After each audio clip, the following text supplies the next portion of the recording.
Selamat pagi, Assalamualaikum warahmatullahi wabarakatuh. Berjumpa kembali dengan Budi Rajo di Padepokan Budi Rajo. Seperti biasa kita ngopi dulu.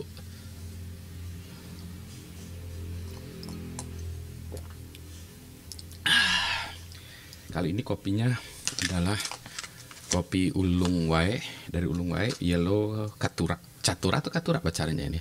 Terima kasih ke Marcel atas kiriman kopinya ini. Luar biasa enaknya. Nendang dark roast. Nah, taruh namain lagi. Soalnya mau saya bahas kali ini, pagi ini tuh tentang YouTube ya, fenomena YouTube dan orang-orang menjadi populer di YouTube channel ya. Sebetulnya seberapa besar sih ya pangsa kue YouTube ini gitu ya. Saya kan ngelihat di sana sini banyak orang yang kemudian mendasarkan kehidupannya menjadi YouTuber ya. Kalau masuk kategori ini YouTuber kategori apa ya sebetulnya? Advertising ya. Advertising bisa advertising udah pasti ya. Education bisa nggak ya? Bisa juga sih education. Misalnya membuat pembelajaran. Itu yang saya lakukan sih dengan video-video yang saya buat itu ya tentang topik-topik pembelajaran. Tapi kalau pembelajaran nggak ada duitnya. Kalau iklan-iklan atau topik yang aneh-aneh, justru di situ ada duitnya. Ada. Kalau orang bilang yang nggak genah ada duitnya, nggak juga sih ya sebetulnya. Ada topik-topik juga yang keren-keren juga ada sih gitu. Tapi topik pendidikan per se yang generik itu saya nggak tahu ya, kemungkinan harusnya sih ada loh, saya sendiri melakukannya gitu. Nggak, tapi kita cerita YouTuber yang general lah gitu ya. Informational, bagus sih sebetulnya, banyak belajarnya. Saya belajar dari ini itu, dan kemudian orang-orang menjadi YouTuber profesional. Maka banyak orang yang ingin menjadi YouTuber profesional ya, menjadi cita-citanya gitu, menjadi sebetulnya ini sesuatu yang baik atau enggak ya? Itu yang selalu menjadi pemikiran saya kan. Karena saya membuat YouTube itu bukan untuk cari duitnya, tetapi untuk menjelaskan menjelaskan berbagai fenomena ya, ngajari itu lebih tepatnya. Karena ini dia ya, topi saya ini topi seorang guru ya. Jadi gimana pun juga saya ini ya memang naturalnya begitu ya, nature mengajari. Baik mulai dari blog saya segala macam ya, itu bentuknya kayak gini. Demikian pula podcasting saya juga bentuknya kayak gini ya, lebih ke arah educational. Tapi balik lagi itu, sebetulnya seberapa besar sih pangsanya kalau kita sebut ya industri seperti ini gitu. Kemudian kalau ini apakah ada saturasinya ya? Suatu saat akan jadi saturasi sehingga orang tidak lagi ke sana gitu. Kan jumlah uangnya terbatas ya. Atau jumlah uang advertising itu sebenarnya nggak terbatas sebetulnya.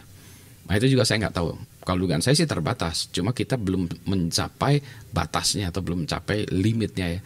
Sehingga masih banyak ruang untuk bergerak untuk membuat konten-konten gitu ya. YouTube kan hanya salah satu platform. Kemungkinan ada platform-platform yang lain ya. Sekarang yang sedang mainstream adalah YouTube. Nanti kalau ini mungkin ada platform lain. YouTube kan bukan yang pertama dan bukan satu-satunya. Meskipun sekarang menjadi yang terbesar. Oke, balik lagi ke itu tadi ya, saya masih mencoba memahami dunianya ini. Ya saya suka tertarik atau intrik dengan fenomena yang ada di internet. Saya sendiri termasuk yang kalau ukuran dunia mungkin baru ya, tapi kalau untuk orang Indonesia juga mungkin udah termasuk kawakan gitu ya. Mulai akses internet tuh sebetulnya dari tahun berapa ya?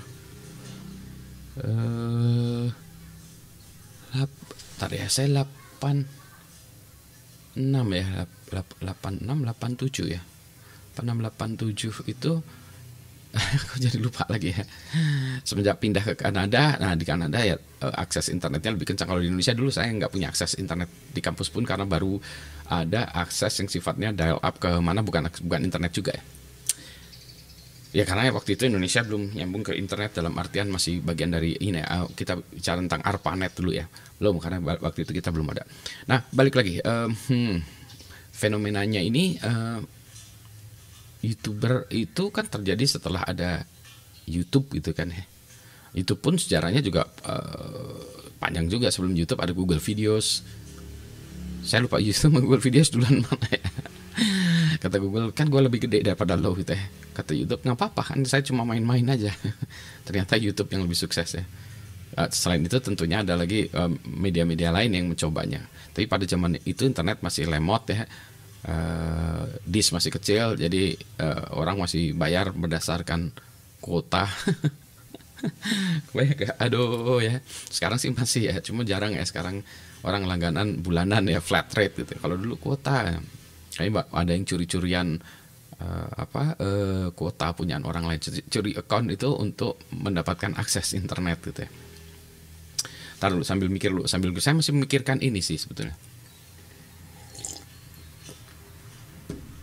Fenomena ini ya, masih belum kebayang saya sampai kapan ada YouTuber profesional, sampai kapan berada gitu ya. Sebenarnya kan ini sekarangnya YouTuber ya, tapi kan sebetulnya ada bidang yang lain ya, educational material yang ngajarin pendidikan tentang materi-materi educational itu kan ada juga, itu dari dugaan saya sampai akhir zaman juga ada ya, karena pendidikan akan ada sampai akhir zaman, bentuknya yang berubah gitu. Kemudian ini lagi masalah, saya masih mikirkan tadi ya, masalah dananya gitu. Siapa kan yang mendanai ini semua? Yang mendanai ini semua kan advertising salah satunya ya, yang udah pasti. Advertising itu kan juga ada limitnya, ada batas, yang nggak ada batasnya gitu, tapi ada batasnya. Satu itu ya. Yang kedua mungkin didanai oleh perusahaan sendiri, misalnya YouTube-nya sendiri mendanai itu, memberikan akses gratis dan lain sebagainya. Terus ada yang didanai juga oleh individu-individu.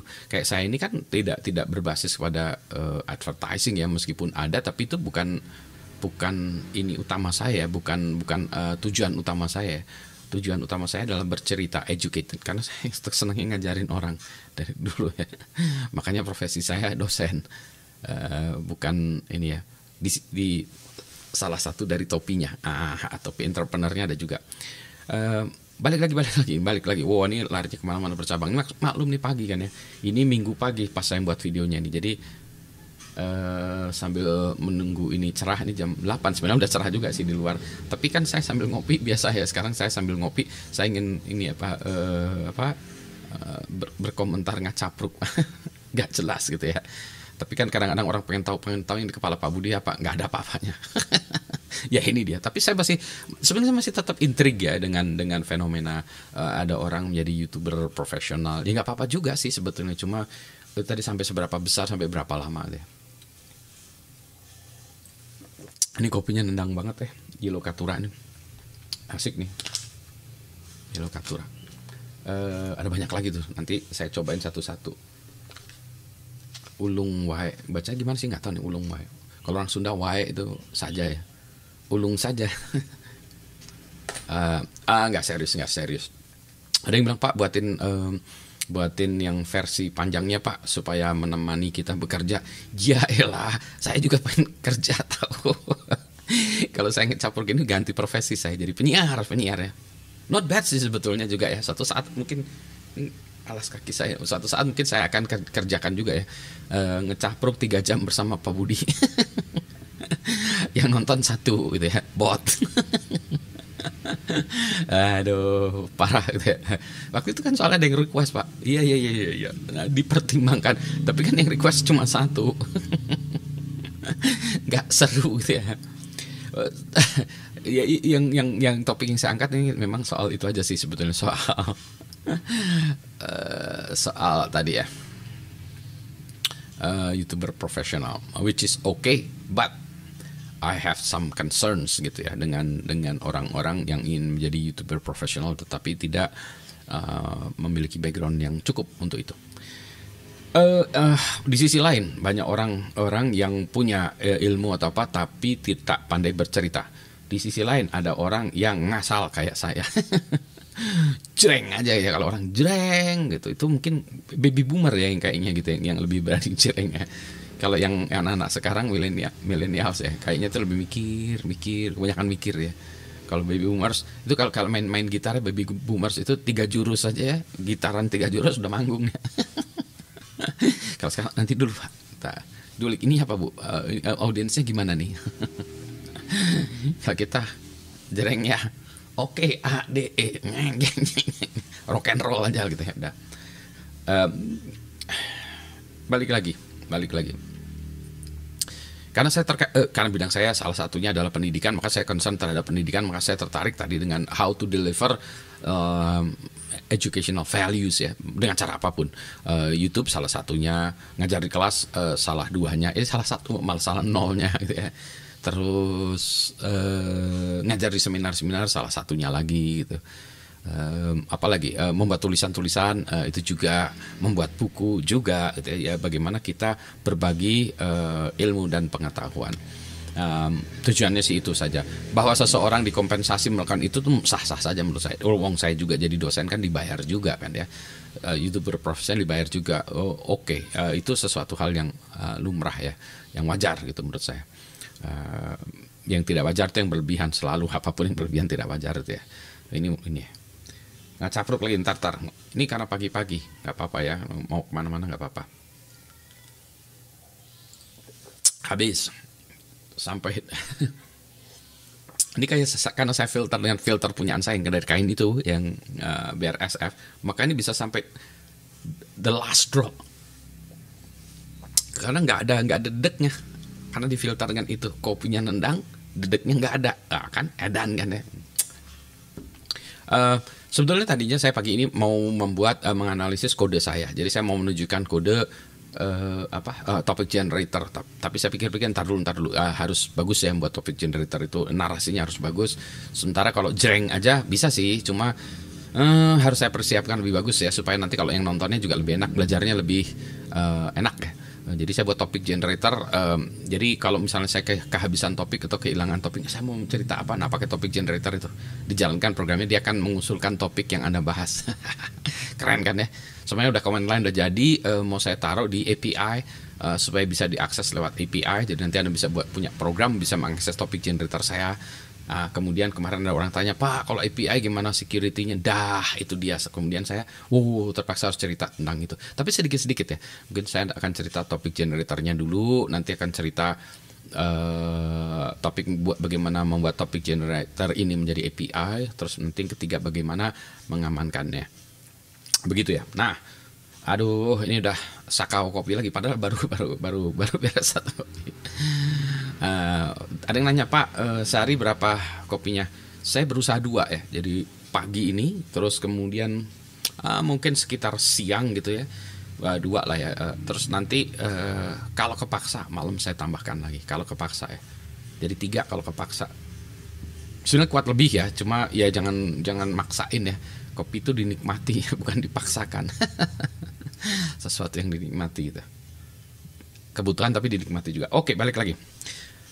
Jadi balik lagi ke YouTube tadi ya. Gimana pendapat Anda sebagai umum dan juga mungkin YouTuber? Aduh, ini motor gitu ya. Pak ada yang usul, Pak itunya difilter segala macam. Susah suaranya ini keras banget. Saya pinggir jalan banget. Saya nggak punya studio khusus. Ini kantor saya ini ada 2 sih, 1 garasi, 1 di kamar saya itu, kantor saya itu. Tapi yang di garasi ini lebih enak karena ukurannya lebih besar. Tapi garasi kan di dekat pinggir jalan. Tanjakan weng gitu ya. Oke lah. Platform YouTube menurut saya tempat yang bagus untuk mengembangkan materi pendidikan. Bagus sekali, jadi orang bisa belajar. Ada orang yang senangnya baca ya. Ada orang yang senangnya mendengar, maka ini juga dibuat juga dalam podcast. Siapa tahu ada yang mau dengerin. Saya nggak mau lihat wajah Pak Budi, bosan. Saya pengen dengerin ya. Atau mungkin dengerinnya juga di mobil ya, sambil jalan kemana dengerin gitu ya. Atau di lewat handphone mungkin sambil jogging gitu. Atau juga video kayak gini, yang mana videonya mantengin muka Pak Budi. Aduh, ya ada sedikit-sedikit saya nunjukin gambar sih ya tadi ya. Ini kopi ulung wae tapi ya cuma gitu aja gitu ya. Ya gitu ya. Jadi oke, ngecapruk. Soalnya ini kalau saya lihat, oh ini ya, saya nggak nge-timer, cuma di layarnya kebetulan pakai timer 15 menit. Nanti saya cerita setup saya gitu. Eh, Pagi ini sebetulnya saya ingin membereskan juga materi saya malam ini akan bercerita tentang artificial intelligence. Saya beresin materinya. Terus apa lagi ya? Saya lihat itu. Oh iya, satu lagi ini tentang tren. Saya akan bicara tentang trend setting ya, melakukan trending sejarah-sejarah mulai dari Xerox segala macam. Nanti kalau udah materinya udah jadi, saya buatkan juga videonya gitu. Apalagi ya, ini saya lagi eksperimen ini pakai aplikasi kameranya Windows ya. Biasanya saya pakai macam-macam, saya ada yang pakai Zoom, ada yang pakai yang paling bagus tuh pakai SLR, cuma lagi malas setupnya tuh karena saya harus minta tolong anak saya untuk memfokuskan, kalau nggak fokus. Pernah salah satu video saya nggak fokus kan ya, yang mana saya lupa itu nggak fokus. Apalagi ya, ini sekalian ngetes nih aplikasi ini bagus sih. Nanti saya ceritakan juga tentang setup ini saya, cara saya membuat videonya. Ini jreng weh gitu, jadi artinya maksudnya digituin aja. Di depan saya banyak buku yang pengen saya baca. Belum sempat baca buku tadi karena ada banyak kerjaan. Saya lihat lagi daftar saya. Ini biasanya daftar saya buat gitu dalam bentuk teks. Ada proposal, ada klien yang minta proposal, topik generator belum diituin. Video tentang trend setting nih tadi saya. Oh, tentang trend setting. Iya sih, oke, nanti saya bahas, saya buat video tentang trend setting sedikit-sedikit ya. Trend setting ya nanti, oke lah ya. Ya itu yang sebenarnya minggu depan ini kan sekarang hari Minggu ya, saya buat video ini hari Minggu. Rabu saya akan membahas bahas buku tentang The Master Algorithm tentang AI. Berarti saya harus beresin itu. Hari Minggu malam ini nanti internally di perusahaan saya, di perusahaan riset AI, saya akan cerita internal ke teman-teman tentang foundation atau filosofi dari AI-nya ini ya, dari kacamata saya. Jadi ada 2 materi. Terus Rabu ada satu lagi saya lupa. Sebentar ada tadi ya. Oh iya. Tadi trend setting. Tadi ada bahas buku AI, terus trend setting. Ada klien dari ITB yang membutuhkan cerita tentang itu ya, trend sensing bagaimana mendeteksi tren dan lain sebagainya gitu, karena saya termasuk ya itu ya, sering terlalu terdepan, terlalu advance dalam mendeteksi tren. Bahkan terlalu sering saya nekat buat perusahaan yang mana baru terjadi 15 tahun kemudian. Terlalu cepat ya. Jadi saya bisa cerita tentang itu juga ya, perusahaan-perusahaan saya yang saya buat yang ternyata perusahaan sejenis baru muncul 15 tahun kemudian dan baru berhasil 15 tahun kemudian, karena saya membuat perusahaannya terlalu cepat. Saya mendeteksi tren gitu ya. Itulah ceritanya, how do I do that gitu ya. Bagaimana mendeteksi tren, yaitu salah satunya banyak baca dan banyak mendengarkan video kayak gini. Pak Budi menjadi narasumber trend sensing. Layak nggak? Sebenarnya layak sih, cuma kan gimana ya, mempromosikan diri sendiri merupakan sesuatu yang enggak ya. Kalau ada orang promosikan diri sendiri, ini perlu curiga nih. Tapi kan Pak Budi mempromosikan Pak Budi, berarti Anda yang harus mempromosikan saya baru orang percaya. Kalau saya mempromosikan saya, ini ya. Ini saya buat videonya agak lama karena saya pengen nge-stress ini dulu gak aplikasinya ini sampai berapa lama dia bisa ini sebelum crash. Tapi kalau crash nanti saya nangis juga. Udah capek buat konten ini tiba-tiba crash. Nanti butuh kopi lagi, diulang lagi. Butuh kopi lagi, buat lagi kopi. Aduh, sebentar. Mikir dulu. Oke. Balik lagi, tadi saya udah ngomong ngecapur kemana-mana tentang YouTube, tentang macam-macam, tentang apa yang mau saya kerjakan hari ini. Ini juga setup saya juga berubah. Ya udah, itu aja dulu ya. Itu aja poin-poin yang ingin saya sampaikan pagi ini. Selamat pagi semuanya. Assalamualaikum warahmatullahi wabarakatuh. Ya, biasanya ditutup dengan minum kopi lagi. Habis, gimana nih? Menurut Anda, apakah saya perlu buat kopi lagi ya? Ini udah assalamualaikum, udah ditutup, tetap aja ngacapruk ya. Kan biasanya trailer-trailer itu kan ada yang dipotong ya, ada ini untuk apa episode berikutnya udah ada spoiler di sini. Kan ya. Keren amat ya. Oke lah, itu dulu ya. Baik. Saya off kan dulu ya.